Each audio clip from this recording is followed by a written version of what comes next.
Թագուհի Ղազարյան, համեցեք։ Շնորհակալություն պարոն վարչապետ զեկույցի համար եւ հարցի պատասխանի նույնպես ուզում եմ առիթից օգտվել եւ հնարավորություն ստեղծել խոսելու իրական Հայաստանի գաղափարախոսության մասին դուք այս տարվա փետրվարի 19-ին հրապարակեցիք գաղափարախոսությունը եւ դրա հետ կապված արձագանքներ կան, թե դրական, թե բացասական, ես մի քանի արձագանքի վերաբերյալ կուզենամ այստեղ խոսենք, կան մարդիկ, եւ շատ են այդ մարդիկ, որ պնդում են, որ իրական Հայաստանի գաղափարախոսություն պարզ ճշմարտություններ է շարադրում Հայաստանի եւ Հայաստանի մարդկանց մասին։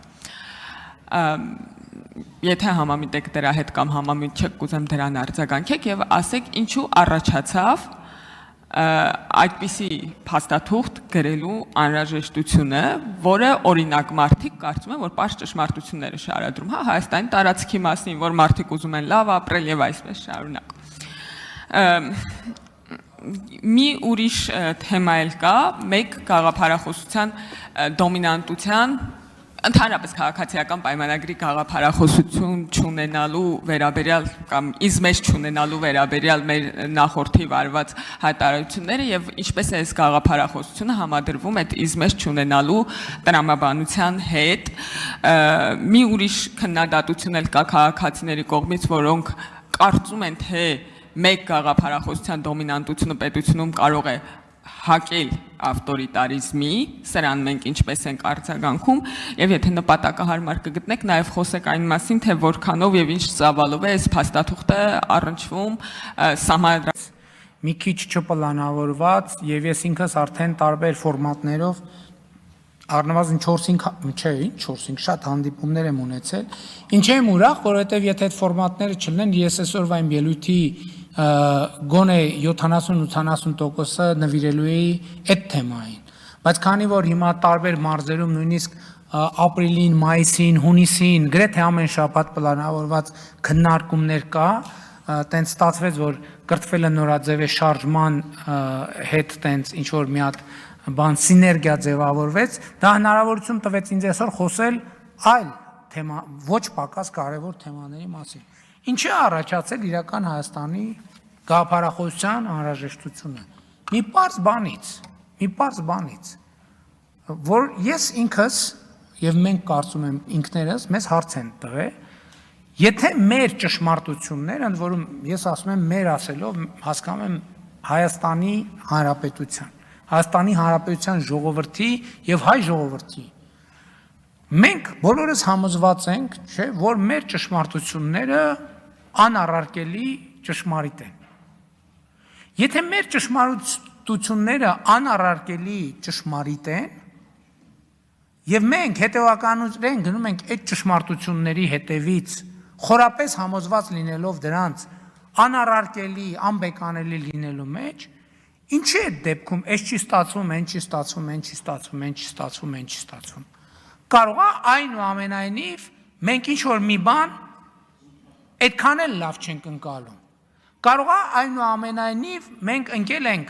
աստվածաշնչյան կամ նոր կտակարանային այն բանի մեջ, նախադասության մեջ, որտեղ ասում է, որ պիտի նայես եւ պիտի չտեսնես։ Կարող է մենք նայում ենք եւ չենք տեսնում։ Եվ իրական Հայաստանի գաղափարախոսությունը այդ իդեան առաջինը ինքներս մեզ մի հատ նայելու բան է։ Հասկանալ, այդ որոշ տեղերից ինչ որ մի բան լսում ենք, դա նրա համար է, որ այդ ասողները այդպես մտածում են, թե դա նրա համար է, որ իրանք գիտեն, որ մեզ հետ խոսալիս օրինակ պետք է ասել այդպես։ Եվ այլն եւ այդպես շարունակ։ Կամ մեր ցավոտ պրոբլեմները ինչքանով են, ասենք, ուրիշ այդ թվում մեծ երկրների ներքաղաքական կյանքի ինչ որ մի մաս,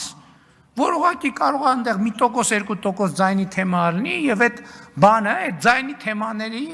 բան անեն։ Այդ ձայների համատեքստում ուղղակի դա շահարկվի առանց հասկանալու, որ կա կոնկրետ պետություն եւ կոնկրետ ժողովուրդ, որ դրա հետևանքը ամեն օր կրում է։ Եվ մենք այսօր այդ երևույթներն ենք տեսնում։ Տեսեք, երկրներ կան, որտեղ ընտրություններ կան, հիմա դուք կտեսնեք սենց ինչ-որ սենց դրսևորումներ, էլի, մարդիկ, որոնց սենց կուրծքը պատռում են եւ պատրաստ են ինքնաոչնչանալ հանուն հայ ժողովրդի, բայց իրականությունը 100 ձայնի խնդիր ունեն, կամ 300 կամ 400։ Մենք պետք է հասունանանք, հասկանանք, որ մենք բան չենք, էլի, մանուկ չենք միամիտ, որ մեր սենց բռնած, սենց տանեն։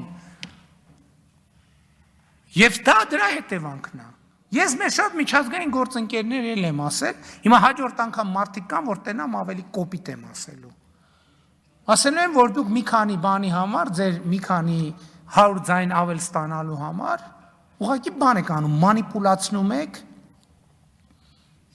եւ արհամարական վերաբերմունք եք ցուցաբերում մեր պետական շահերի նկատմամբ։ Եվ այդ ասելուց հետո էլ են մարդիկ կան, որ նույն ձևի կրկնել են եւ եթե առիթ լինի, եթե իրանք ընտրություններում ընտրվեն, այդ բանը ես ասելու եմ իրանց։ Իսկ համադրության հետ կապված մի քիչ երկար կտևենք, ხო։ Պարոն վարչապետ, բաց մնացած հատվածին, եթե նպատակահարմար կգտնեք, անդրադարձեք։ Իրական Հայաստանի գաղափարախոսության այդ ներկայացման մեջ, որը ես պատրաստել եմ, հատուկ անդրադարձ կա սահմանադրության թեմային, բայց դա իրական անդրադարձ է ոչ թե սահմանադրության թեմային, այլ Հայաստանի ժողովրդի եւ Հայաստանի իրավակարգի հարաբերությունների թեմային։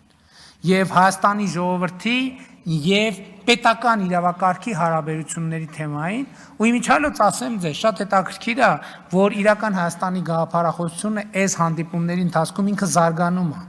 Ինքը նոր շերտեր է ի հայտ գալիս, նոր հանգամանքներ են ի հայտ գալիս, եւ իմ ընկալմամբ իրական Հայաստանի գաղափարախոսությունը այդ հանդիպումների արդյունքում ուժեղանում է, ակնհայտորեն եւ ծավալվում է եւ ըմբռնում է ստանում մարդկանց շրջանում, ինչը ինձ համար էներգիայի շատ մեծ աղբյուր է։